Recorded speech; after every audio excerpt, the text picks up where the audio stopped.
Hello everyone, my name is Corporal Josue Cordero with the Pinellas County Sheriff's Office, and I have a book here that I would love to share with all of you, and I would really like it if you could join me. The name of the book is The Paperboy by Dav Pilkey.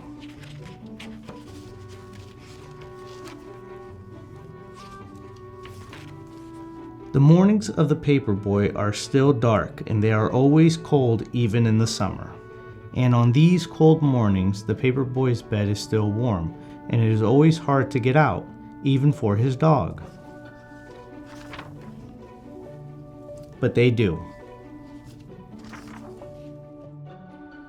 And softly they step down the quiet hall, past the door where the Paperboy's father and mother are sleeping, past the door where his sister is asleep, and down to the kitchen where they eat from their bowls, and out to the garage where they quickly fold their papers, snapping on green rubber bands and placing them in a large red bag.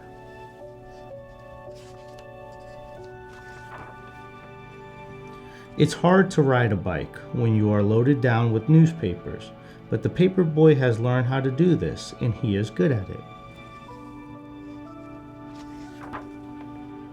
The Paperboy knows his route by heart, so he doesn't ever think about which house to pedal to. Instead, he is thinking about other things, big things, and small things, and sometimes he is thinking about nothing at all. His dog, too, knows his route by heart. He knows which trees are for sniffing, he knows which bird baths are for drinking, which squirrels are for chasing, and which cats are for growling at.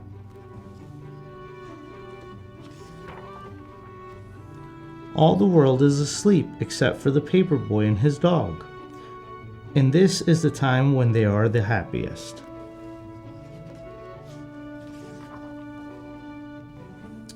But little by little, the world around them wakes up.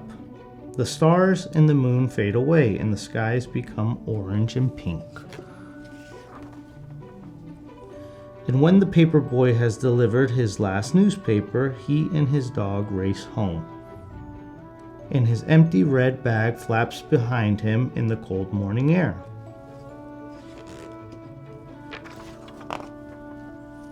Soon they are back home. It is still dark inside, but the sounds of the morning are all around. His father and mother are awake and talking softly in their bed, and his sister is downstairs watching Saturday morning cartoons. And back inside his own room, the Paperboy pulls down his shade and crawls back into his bed, which is still warm. And while all of the world is waking up, the Paperboy is going back to sleep, and his dog is sleeping too. Their work is done. And now is the time for dreaming. The end. Well, everyone, I hope you appreciated that book as much as I did, and thank you for taking the time to read it with me. I hope you all have a great day.